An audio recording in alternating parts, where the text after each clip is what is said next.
Waktu akan dimulai saat Akyal berbicara.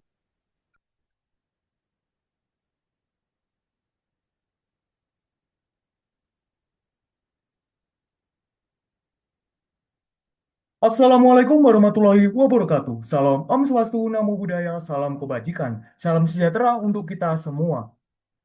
Mari saya buka presentasi kali ini dengan quote simple. Jika sampah tidak dikelola dengan baik, maka ia akan kembali sebagai bencana bagi manusia. Kalimat ini bukan sekedar kutipan, ini realitas yang sedang terjadi di banyak kota. Ketika sampah tidak dipilah, tidak diolah, menumpuk di TPA, mencemari lingkungan, memicu penyakit banjir, bahkan memperparah krisis iklim. Nah, dari sini saya akan masuk ke latar belakang. Pertama, timbulan sampah nasional sudah sangat besar, bahkan melampaui 33 juta ton, terutama di wilayah perkotaan yang angkanya itu terasa makin naik. Contohnya Jakarta pada periode 2021 sampai 2024, total timbulan meningkat dari sekitar 2,1 menjadi 3,5 juta ton. Artinya setiap tahun volume sampah bertambah, sementara cara pengolahannya sering masih sama. Kedua, komposisi sampah terbesar justru berasal dari sisa makanan atau sampah organik sekitar 39,91%. Ini penting karena sebenarnya organik punya peluang besar untuk diselesaikan dibanding jenis sampah lain. Ketiga, ketika sampah organik menumpuk di TPA, masalahnya tidak berhenti di bau atau lindi. Penumpukan ini justru memicu emisi metana yang memperparah risiko pemanasan global. Keempat, di lapangan pengolahan sampah masih sering dilakukan dengan cara yang tidak berkelanjutan, seperti membakar, membuang ke sungai, atau menumpuk di TPA. Ini biasanya terjadi karena pemilahan atau pengolahan dianggap merepotkan, kurang konsisten, dan belum didukung sistem yang memudahkan masyarakat. Maka dari itu, saya Aki Alganazin dari Prodi Teknik Elektro dengan bangga mempersembahkan sebuah alat inovasi yang bernama SWAP, Smart Waste Automation Project, alat pemilah dan pengolahan sampah menjadi kompos otomatis berbasis IoT AI untuk mengatasi permasalahan sampah di perkotaan. SWAP adalah sistem pengolahan sampah otomatis berbasis IoT dan Artificial Intelligence. Alat ini terdapat beberapa fitur, yaitu ada pemilah sampah antara organik dan anorganik berbasis computer vision. Untuk organik terdapat pengolahan pengomposan otomatis serta monitoring progres pengomposan yang datanya dapat dilihat langsung di aplikasi dan tentunya menggunakan teknologi IoT untuk komunikasinya. Selain itu, terdapat fitur notifikasi untuk kepenuhan sampah serta terintegrasi dengan energi terbarukan yaitu solar panel. Alat cara Alur cara kerja alat sebenarnya hampir sama yang saya sampaikan sebelumnya. Sampah diinputkan ke swab, sistem dapat mendeteksi jenis sampah tersebut organik atau anorganik. Setelah itu, alat otomatis memilah menggunakan sistem servo supaya mengarah ke tabung yang sesuai. Terkhususnya organik akan masuk ke tabung blender atau bagian pengolahan untuk dijadikan kompos. Bila tabung blender full, maka akan diarahkan ke bak sampah organik. Proses pengomposan seperti progres, suhu, kelembapan, dan kepenuhan tabung sampah berbasis sensor dapat dipantau melalui aplikasi digital. Sekarang mari fokus ke detail fitur yang paling penting, yaitu pemilahan otomatis berbasis computer vision. Jadi cara swab untuk memilah sampah otomatis, yaitu alat ini menangkap citra foto menggunakan modul ESP32 Cam. Setelah itu, diproses melalui model computer vision yang sudah ditrain dengan dataset foto sampah organik dan anorganik.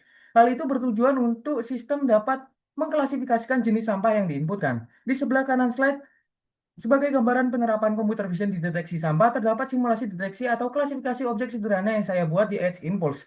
Dikatakan sederhana karena saya memasukkan hanya tiga kelas, yaitu daun, kertas, dan botol. Selain itu, dataset juga tidak banyak, yaitu sekitar di angka 122 buah foto saja. Tapi walaupun begitu, hasil yang ditunjukkan sangat memuaskan. Objek daun dan kertas terdeteksi secara konsisten. Swab menggunakan konsep pengomposan yang menggabungkan tiga hal, yaitu mekanisme alat otomatis, proses biologis, dan pengendalian penuh melalui sensor serta IoT. Jadi, organik tidak hanya ditampung, tapi langsung diolah menjadi pupuk atau diproses secara terkontrol. Komponen utama yang ada di pengomposan ini ada enam. Yang pertama ada aktuator motor untuk menggerakkan sistem pengaduk supaya pencampuran proses lebih merata. Lalu ada dua pompa, yaitu yang pertama pompa air bersih untuk menjaga kelembapan dan pompa EM4 untuk menambah biofaktor agar dekomposisinya berjalan lebih cepat. Setelah itu terdapat dua sensor yaitu DS18B20 untuk memantau suhu dan YL69 untuk memantau kelembapan. Semua data sensor ini diproses oleh microcontroller ESP32. Hal ini memastikan kondisi tetap ideal dengan cara mengontrol aktuator seperti menyalakan pengaduk, mengaktifkan pompa air, dan menambahkan EM4 saat dibutuhkan. Karena kondisi pengomposan dijaga stabil dan prosesnya dibantu mekanisme pengomposan bisa berlangsung lebih cepat, yaitu sekitar 14 hari saja. Ini jauh lebih singkat dibanding metode tradisional yang umumnya bisa memakan waktu 2 sampai 3 bulan. Swap memakai pendekatan energi terbarukan yaitu solar panel supaya alat lebih mandiri dan lebih mudah diterapkan di banyak lokasi. Namun panel surya punya masalah umum ketika suhu panel terlalu panas, kinerjanya bisa menurun. Disinilah muncul solusi fotovoltaik yang dipadukan dengan phase change material atau PCM. Hal tersebut membantu menstabilkan suhu kerja panel sehingga produksi daya lebih optimal dan stabil. Nah, di swap sendiri panel yang digunakan adalah 50 W P. Targetnya bukan untuk membuat listrik besar, tapi untuk memastikan komponen inti yang ada di dalam alat tetap bisa berjalan tanpa bergantung pada listrik eksternal. Dan supaya operasional benar-benar stabil, swap dilengkapi dengan baterai berkapasitas 2400 watt sebagai cadangan. Jadi ketika panel menghasilkan energi berlebih, energi itu tidak terbuang, melainkan disimpan ke baterai untuk menjaga alat tetap jalan terus-menerus. Integrasi PV-PCM ini membuat swab lebih siap diterapkan di lapangan, bukan hanya canggih di sisi AI dan IoT, tetapi juga lebih mandiri secara energi, lebih tahan terhadap kondisi lingkungan, dan lebih realistis sudah dipasang di banyak titik perkotaan. Untuk menjaga pemantauan tetap ringan dan fleksibel, swab memakai komunikasi peer-to-peer berbasis ISP Now. Setiap unit berperan sebagai simpul yang saling bertukar data antar rumah, lalu meneruskan secara berantai hingga menyampai satu titik gateway yang terhubung ke internet untuk disalurkan ke aplikasi.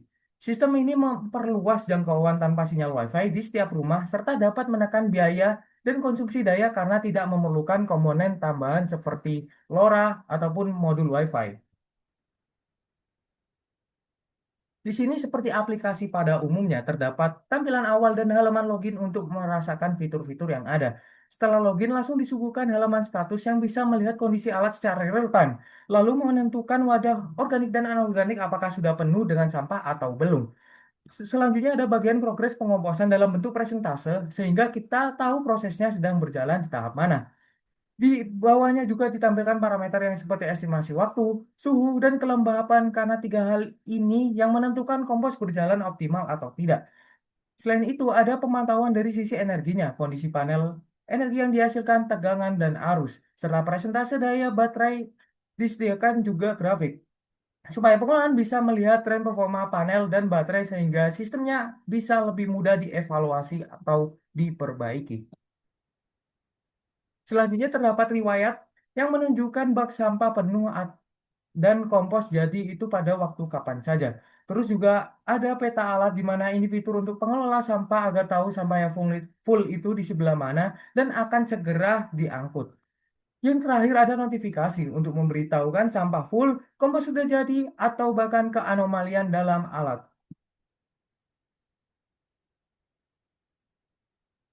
Sebagai kesimpulan, Swap adalah solusi terintegrasi untuk sampah perkotaan yang bekerja dari awal sampai akhir.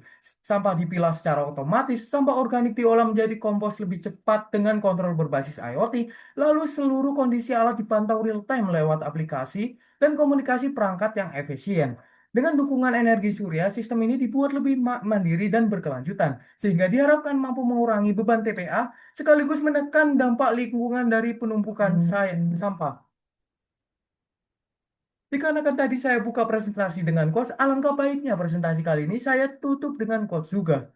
Kunci mengurangi sampah adalah mencegah dari sumbernya, bukan sekedar memindahkan masalahnya. Sekian dari saya, Aki Alganazen. Mohon maaf bila ada kata-kata yang kurang berkenan. Wassalamualaikum warahmatullahi wabarakatuh. Waalaikumsalam warahmatullahi wabarakatuh. Terima kasih kepada Akyal. Selanjutnya kita akan langsung ke penjurian. Untuk juri pertama kepada Kak Priti, kami persilakan untuk berkomentar.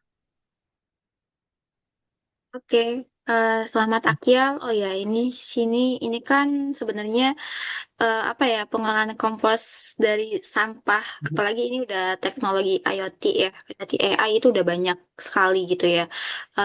Seringkali saya baca gitu ya partisipan yang sama halnya buat produk turunan gitu ya, kompos dan lain sebagainya dari sampah itu sendiri. Jadi apa yang ngebedain alatnya kamu dengan yang sudah ada itu?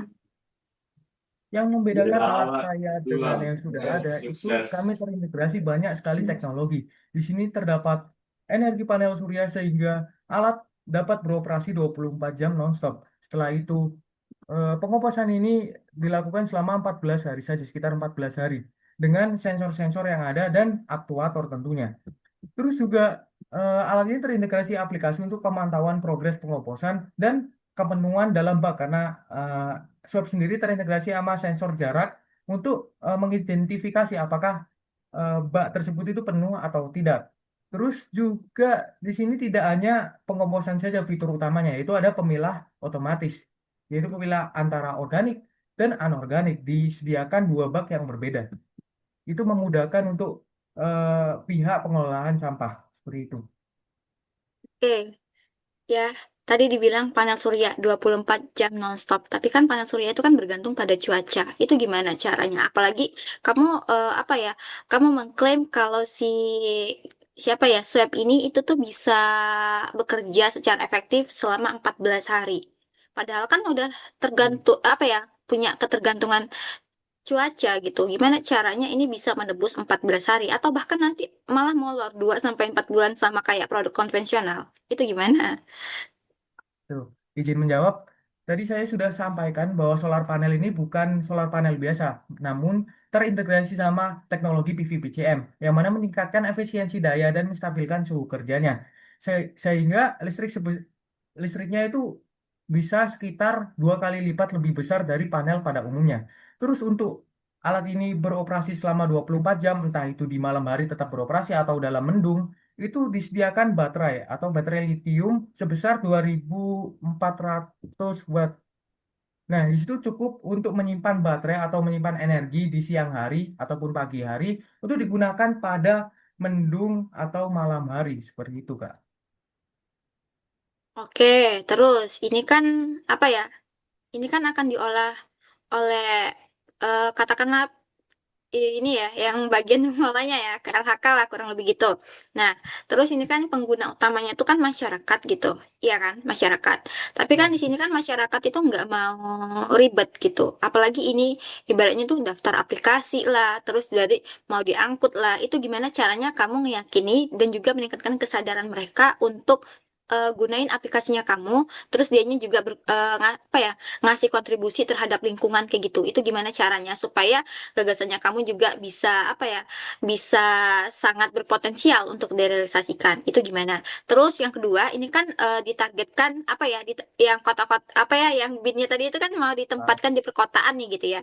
Berarti itu apakah ada kriteria tertentu nih gitu, misal oh ternyata di apa ya, di Surabaya itu tuh eh apa ya, sampahnya tuh banyak nih, terus yang ini jadi kayak pasokannya itu tuh disesuai dengan kebutuhan atau gimana gitu, bisa dijawab. Oke, untuk yang pertama, solusi dari hal tersebut itu kami akan tentunya berkolaborasi dengan beberapa pihak terkait gitu, seperti pemerintah dan masyarakat, pemimpin di masyarakat itu gitu, seperti RT RW-nya kita sampaikan dulu solusinya. Kalau misal RT RW-nya sudah setuju itu sudah enak banget. Kayak RT RW tinggal menyalurkan ke masyarakat sehingga informasinya dapat tersebar luas dan langsung dari kitanya sendiri gitu. Perantaranya lewat RT RW dan pemerintah. Gitu, Terus yang Kak. kedua, Yang kedua itu yang di perkotaan itu untuk perkotaan sendiri kami menargetkan perkotaan padat seperti Surabaya dan Jakarta. Terutama bukan di wilayah mohon maaf, terutama di wilayah perumahan. Perumahan kan ada sektor-sektornya. Nah, setiap sektor itu terdiri dari beberapa rumah. Nah, rencananya antara 3 rumah, kalau nggak 2 rumah, ada satu alat swab ini. Sehingga bisa terintegrasi secara menyeluruh dan tidak terlalu banyak sekali lah alatnya. Kayak gitu, Kak. oke, berarti kan hanya di apa ya, kriteria tertentu. Terus ini kan pengolahan, memilah dan mengolah sampah menjadi kompos, ya. Nah, pasti kan orang yang kalian guide itu kan ibaratnya tuh kita tuh apa sih benefitnya ke mereka gitu. Nah, apakah kompos ini bisa apa ya, bisa dikasihkan ke mereka atau orang yang ngasih sampah tadi itu apa sih ya, timbal balik ke mereka, maksud saya tuh gitu. Ini kan Ya. apalagi kan turunannya tuh kompos gitu supaya mereka tuh lebih apa ya, lebih antusias buat mencapai tujuan yang sama. Apalagi di situ kan katakanlah lebih ke smart city lah ya gitu. Nanti kan kota yang bersih dan lain sebagainya itu kayak gimana? Untuk pengembangan itu, saya pikir komposnya alat ini komposnya untuk mereka gitu, untuk pengguna alat swab ini. Terus kok hasil komposnya ini bisa mereka gunakan untuk tanaman mereka atau enggak dijual untuk dijadikan uang. Mungkin saran juga untuk upgrade ke depannya itu dibuat sistem kayak koin gitu. Jadi setiap anorganik yang disalurkan menjadi kompos, komposnya buat ke pertanian, kita dapat koin. Koinnya bisa ditukarkan berupa duit atau voucher dan lain-lain seperti itu, Kak. Mungkin bisa Iya, dikembangkan. mm, ya bisa dikembangkan lagi ya. Sebab orang tuh Ya, kadang mikirnya apa sih benefit ke dia gitu. Nggak mungkin kan cuma ngasih sampah ke situ gitu. Ini ya, sesuatu hal yang rumit. Tapi ketika ada timbal baliknya, orang pasti mau itu. Ya, semangat. ya, Pak. Terima kasih. Baik, terima kasih kepada Kak Priti. Selanjutnya adalah komentator komen dari Kak Anggreni. Disilakan. Oke, selamat sudah menjalankan presentasi dengan baik di UNESCO ini. Eh, Presentasinya menarik dan PPT-nya juga sangat menarik juga dan cukup inovatif ya teman-teman. Oke, pertanyaan saya tuh sebetulnya pertanyaan lanjutan dari pertanyaan Kak Priti. Tadi kan kakak menyebutkan juga kalau alat kakak itu akan terintegrasi dengan panel surya yang akan berjalan selama 24 jam. Itu maintenance-nya gimana ya biar dia tuh nggak ada risiko overheating atau degradasi PCM dalam jangka panjang gitu. Dan mitigasinya gimana? Oke, Kak. Izin share screen kembali. Hmm. Nah, di bagian aplikasi swab sendiri itu terdapat fitur yang namanya pemantauan kondisi swab ini. Jadi ketika ada keanomalian pada solar panel atau dalam alat swab ini akan langsung muncul notifikasi ke admin atau pengurus teknisi oleh swab ini. Jadi harus berkolaborasi dengan teknisi juga untuk pemantauannya. Seperti itu, Kak. Oke. Eh, Tadi kan juga disebutkan kalau swab ini akan terintegrasi dengan banyak sekali teknologi ya, dan juga Betul. alat-alat elektronik ya. Boleh dijelaskan itu gimana ya maintenance-nya? Apalagi kan itu nanti akan dilibatkan seluruh kota, dan terus perawatannya gimana, dan apakah ini akan menambah limbah elektronik? Untuk komponennya sendiri kami pilih dengan kualitas yang baik atau yang dalam jangka panjang itu tidak mengalami penurunan yang sangat drastis. Mungkin bisa dipakai sehingga 3 tahun ke depan.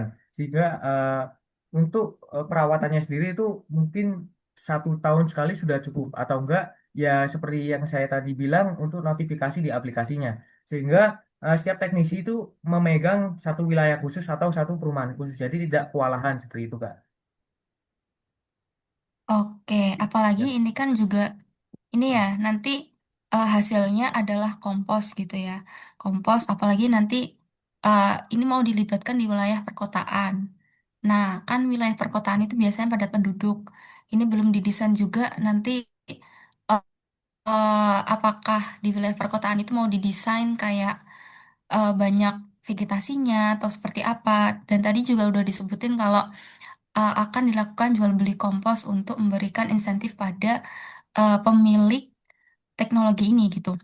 Kalau dilihat Ya. dari biayanya, apakah itu fair ya? Maksudnya kompos yang tersedia dengan teknologi yang mau diaplikasikan ini terkait biaya dan juga efisiensinya.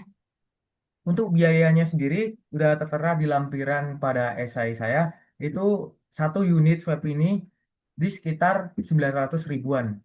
Nah, itu benefitnya sangat mumpuni sekali dikarenakan ini ngomongin soal bukan pengguna alat saja, tapi keseluruhan yaitu Indonesia.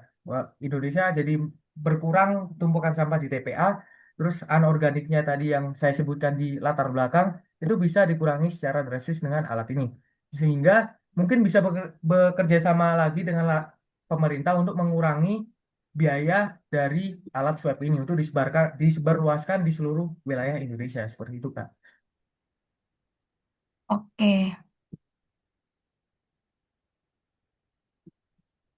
Mungkin dari saya cukup sekian ya. Mungkin bisa dilanjutkan ke juri yang lain. Terima kasih, Kak Anggraini. Terima kasih kepada Kak Anggraini. Selanjutnya kepada Kak Putri. Disilakan. Oke, terima kasih atas presentasinya Kak Apel. Oke, bagus ya. Tadi dibuka dengan quotes, juga closingnya pakai quotes. Oke, langsung aja ke Q&A. Oke, tadi aku sempat mendengarkan kamu itu menyatakan bahwa ada integrasi protokol ISP Now. Itu tuh bisa memungkinkan si unitnya itu tuh saling bertukar data tanpa WiFi, gitu kan? Nah, Betul. aku kepo nih. Berapa sih jarak minimum dan juga maksimum antar unit yang diizinkan agar transisi datanya itu nggak terputus?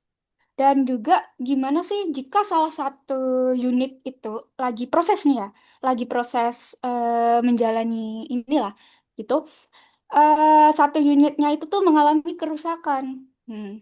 Apakah nanti seluruh datamu ini dari si unitnya ini akan gagal terkirim ke Gateway? Nah, kalau kayak gitu tuh cara menanggulanginya gimana? Kan prosesnya panjang ini. Izin menjawab Kak, untuk protokol Hmm. ISP Now sendiri itu seperti saya bilang tadi sebelumnya untuk bertukar data antara swab unit-unit swab ini. Jadi kalau misal satu unit swabnya terputus atau lagi rusak, itu bisa eh, terhubung dengan unit yang lain. Maka data yang dari unit yang belum rusak itu masih bisa tersalurkan dengan baik. Terus untuk jangkauannya ya Kak, dari Hmm. jurnal Sharma et al. Ini bisa dicek sendiri di Oke. esai yang saya lampirkan atau yang di daftar pustaka itu terdapat data sekitar 50 meter sampai 100 meter. 100 meter itu datanya keakuratannya berkurang 97% kalau nggak salah. Iya, 97%. Itu masih bagus lah katakanlah 97%. Seperti itu, Kak. Itu 100 Hmm. meter. Oke. Oke, ada kayaknya satu pertanyaan lagi deh ya. Hmm, oh ya, kamu menyebutkan ada anggaran biaya ya. Kayaknya tadi aku dengar juga satu unit swab ini mencapai 900-an ribu. Nah, ini juga target sasaran itu kan ada di skala rumah tangga atau di masyarakat perkotaan. Nah, mungkin bagi sebagian orang itu harga ini tuh tinggi. Lah, gimana maksudnya? Kayak orang-orang aja kalau mau iuran RT aja susah. Apalagi kalau mau ada kayak misalnya kamu promosi, terus kayak orang-orangnya nggak tertarik. Nah, itu gimana caranya? Kamu punya strategi nggak sih? eh Kalau harga biayanya ini kan tinggi gitu. Nah, gimana cara kamu tuh meyakinkan ke masyarakat gitu? Ya. Izin menjawab, Kak. Mungkin itu Mm, saya masih belum riset lebih lanjut, tapi saya akan mencoba menjawab. Untuk strategi tersebut, mm, saya akan konsultasikan ke beberapa pihak terkait terlebih dahulu untuk seperti pendidikan dan pengolahan eh, kayak komunitas pengolahan sampah di wilayah tersebut gitu. Untuk informasinya itu disalurkan dan benefitnya itu ditonjolkan itu seperti yang tadi hasilnya itu kompos. Komposnya itu bisa dijual atau bisa mereka pakai itu ditonjolkan. Kalau enggak seperti sa- rencana pada awalnya untuk pengembangan aplikasi ini ditawarkan untuk koin-koinnya gitu. Diintegrasikan koin untuk ditukarkan pada voucher atau bahkan uang. Terus untuk masalah harga sendiri itu bisa berkurang, Kak. Jadi ada kontribusi dari pemerintah di sini harus ada. Karena kan ini benefitnya untuk Indonesia juga kan. Indonesia di, dicakup oleh pemerintahan. Sehingga mm. pemerintah wajib, bukan wajib, kayak lebih ada dana untuk unit swab ini rencananya. Jadi dari 900.000 itu pasti bakalan berkurang entah itu 50% atau 60% dari harga tersebut. Itu sudah lumayan membantu untuk masyarakat. Seperti itu, Kak. Oke, kalau dari saya cukup. Terima kasih atas jawabannya. Saya kembalikan ke moderator. Baik, terima kasih kepada Kak Putri. Selanjutnya adalah komentar dari juri terakhir kepada Kak Royhan. Kami persilakan.